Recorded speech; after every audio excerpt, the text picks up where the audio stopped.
biteye amatsiko cyane kubona ukuntu amahanga akomeza gufata ibyemezo bisa nk'ibireba uruhande rumwe mu bibazo by'uburasirazuba bwa demokarasi ya Kongo. Tekereza nawe mu gihe imitwe nka FDLR ishinjwa gusiga ikoze jenoside mu Rwanda, inyeshyamba zitwaje intwaro zizwi nka Wazalendo zikora ibikorwa by'urugomo ndetse n'abacancura abanyamahanga bahawe intebe n'ibibunda biremereye mu ngabo ya Kinshasa. Leta zunze ubumwe za Amerika zongeye kumanukira gusa ku ruhande rw'ihuriro AFC M23 zifata ibihano bishya byibasira ubucuruzi bahawe n'andi mabuye y'agaciro. Ese ibihano bya Leta zunze ubumwe za Amerika byari bikwiye muri iki gihe? Ese gukomeza guhana uruhande rumwe mu gihe Leta ya Kinshasa ikomeje gushyira imbere intambara kuruta ibiganiro by'amahoro ntibyaba ari nko gukongeza umuriro mu nzu yamaze gufatwa n'inkongi? Uyu munsi tugiye kurebera hamwe mu buryo bwimbitse itangazo rikomeye cyane ryasohowe n'ihuriro AFC M23 kuri wa gatatu tariki ya mbere z'ukwezi kwa karindwi umwaka wa 2026.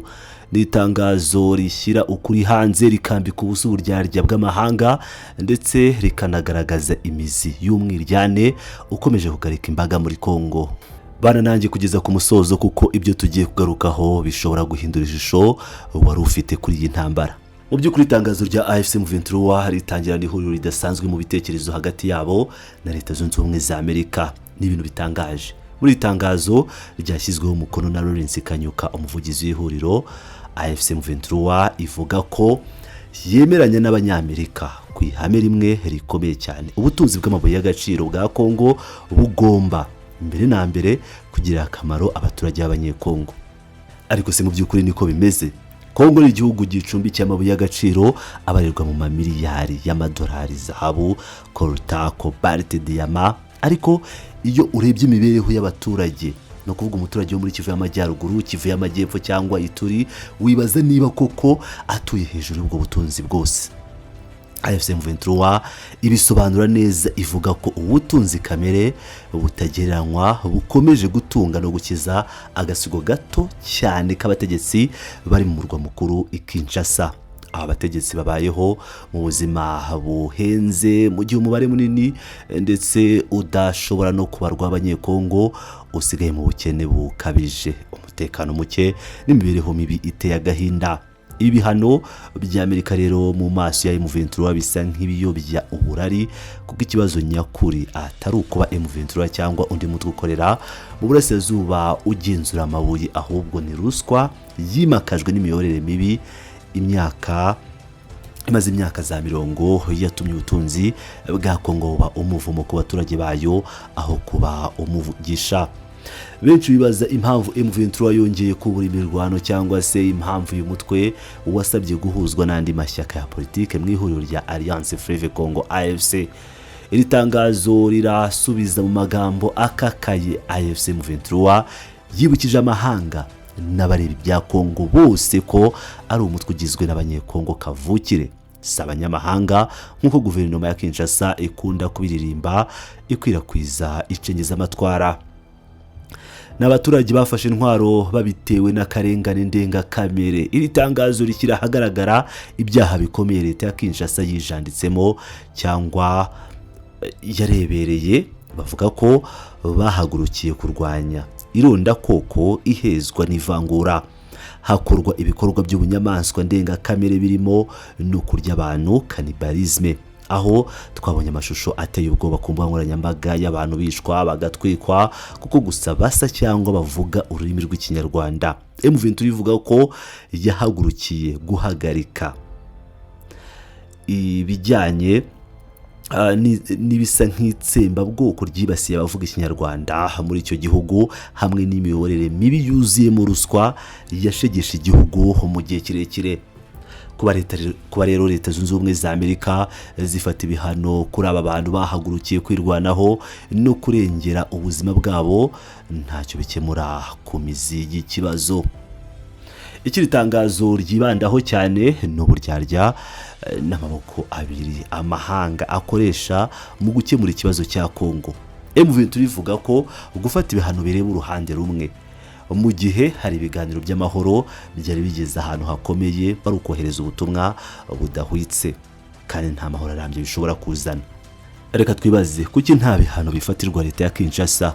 AFC M23 yibutse isi ko iyi ntambara yashojwe n'ubutegetsi bwa Kinshasa kandi ko ingabo za leta FARDC zikomeje kwibasira no kurasa ku baturage b'abasivile nta nkomyi.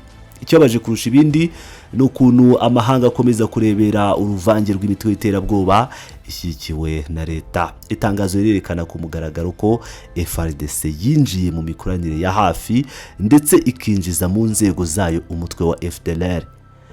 Uyu ni umutwe ugizwe n'abaruharwa basize bakoze jenoside yakorewe abatutsi mu Rwanda mu 1994. Kubona leta zunze ubumwe za Amerika zihana M23 ariko zikicecekera ku bufatanye bwa FARDC na FDLR ni ikimenyetso kigaragaza ko ibi bihano bifite izindi mpamvu za politike zibyihishe inyuma. Ariko si ibyo gusa, leta ya Kinshasa yahaye intwaro n'ububasha imitwe y'inyeshyamba izwi nka Wazalendo. Iyi mitwe ikaba iyoborwa ndetse igakorera mu kwaha kwa guverinoma. Iyi mitwe yisha abantu, yikurikiranya, isahura iby'abaturage ariko nta numwe wafatiwe ibihano. Yongeraho ingabo z'u Burundi zaje gufasha Kinshasa ndetse n'abacancuro b'abazungu bishyurwa akayabo k'amadolari yakuwe muri bwa butunzi bw'abaturage ba Kongo kugira ngo baze kumisha urusasu ku baturage. Aba bose amahanga arabarebera. Iri tangazo rya M23 rirerekana ubwihisho rikavuga ko ibi bihano bishya bya Amerika ari ibyo gushimira ndetse no gushishikariza leta ya Kinshasa gukomeza umugambi wayo w'intambara. Mu gihe amaso y'amahanga yose abahanzwe muri Kivu y'Amajyaruguru, itangazo rya AFC M23 rikabura ikindi gisebe gikomeye cyane giherereye mu majyepfo, aricyo ikibazo cya Minembwe. Minembwe ni agace gatuwe ahanini n'abanyamurenge. Ubwoko bw'Abanyekongo buvuga Ikinyarwanda bukomeje kwibasirwa mu buryo buteye ubwoba. Itangazo rivuga ko ibitero bya buri munsi n'ibisasu biremereye bimishwa ku midugudu y'abanyamurenge Minembwe ari ibintu biteye inkeke cyane, kandi ko bigaragaza ubukana bw'ikibazo cy'umutekano muke leta ya Kinshasa yateje cyangwa irebera. Abaturage baraguswe, inka zabo zirasahurwa, amazu yabo aratwikwa, ariko amahanga yaricecekeye. M23 ikoresha uru rugero rwa Minembwe kugira ngo yerekane ko ikibazo cya Kongo atari ukurwanira ubutaka gusa, ahubwo ari gahunda ndende yo kurimbura igice runaka cy'abaturage, bityo guhana abagerageza kubarwanaho akaba ari ukubaha rwose ubutabera bucuramye. Uku kugerageza kwirengagizwa n'amahanga no kurenganywa n'ibyo M23 ivuga ko biho icyuho leta ya Kinshasa igakomeza kwibeshya. Itangazo rivuga ko leta ya Kinshasa ikomeje kwibeshya no gucengeza mu baturage icyizere kigamije kuyobya yuko ibibazo bya Kongo bishobora gukemurwa n'intwaro cyangwa ingufu za gisirikare. Nibyo koko tubona bagura indege z'intambara drones bazana abacanshuro, ariko buri munsi basubira inyuma kuko barwanya abantu barwanira ubuzima bwabo. AFC M23 ishimangira ko umuturambye w'aya makimbirane udashobora gushingira ku gitutu kibogamye gishyirwe ku ruhande rumwe. Ntabwo koza igitutu M23 gusa bizana amahoro mu gihe impamvu zayiteye zigihari, ahubwo barasaba inzira ya politike yizewe y'ukuri kandi ishyira bose hamwe.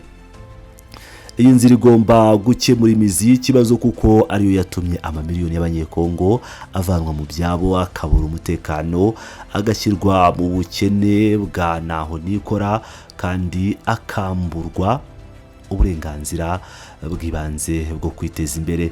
Iri tangazo risozwa n'ijambo ry'icyizere ariko ririmo n'ubutumwa bukomeye ku mahanga. Mu magambo ya Lawrence Kanyuka, AFC M23 iravuga iti tugumye kwiyemeza mu buryo budasubirwaho ko dushyigikiye ibiganiro by'amahoro, cyane cyane binyuze mu masezerano ya Doha cyangwa n'amasezerano ya Washington. Ibi byerekana ko M23 ititeguye kuva mu biganiro nubwo yafatiwe ibihano.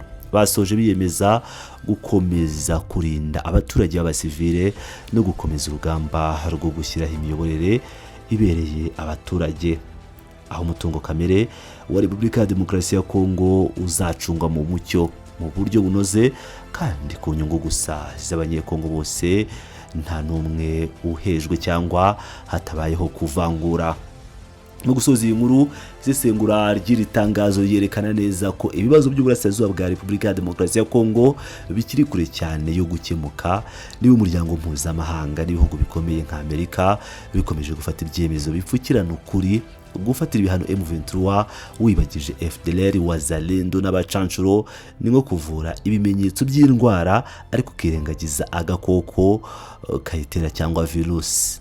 Ese wowe ubikurikiranira hafi cyangwa udukurikira ku makuru yose genda tubagezaho, urabona ubu butumwa bwa AFC M23 buhindura ikintu mu mikoranire y'amahanga kuri Kongo? Ese urabona inzira ya politike na za Doha cyangwa Washington zizageraho zigatanga umusaruro, mu gihe Kinshasa ikomeje kwizera intwaro kuruta ibiganiro? Ndashaka kumva ibitekerezo byanyu hano hasi muri comment. Niba kunzi iyi nkuru tubagejeho kandi like, kore subscribe, ubundi dukomeze tubane gatanu kuri gatanu. Ndabakunda cyane, muri abagaciro.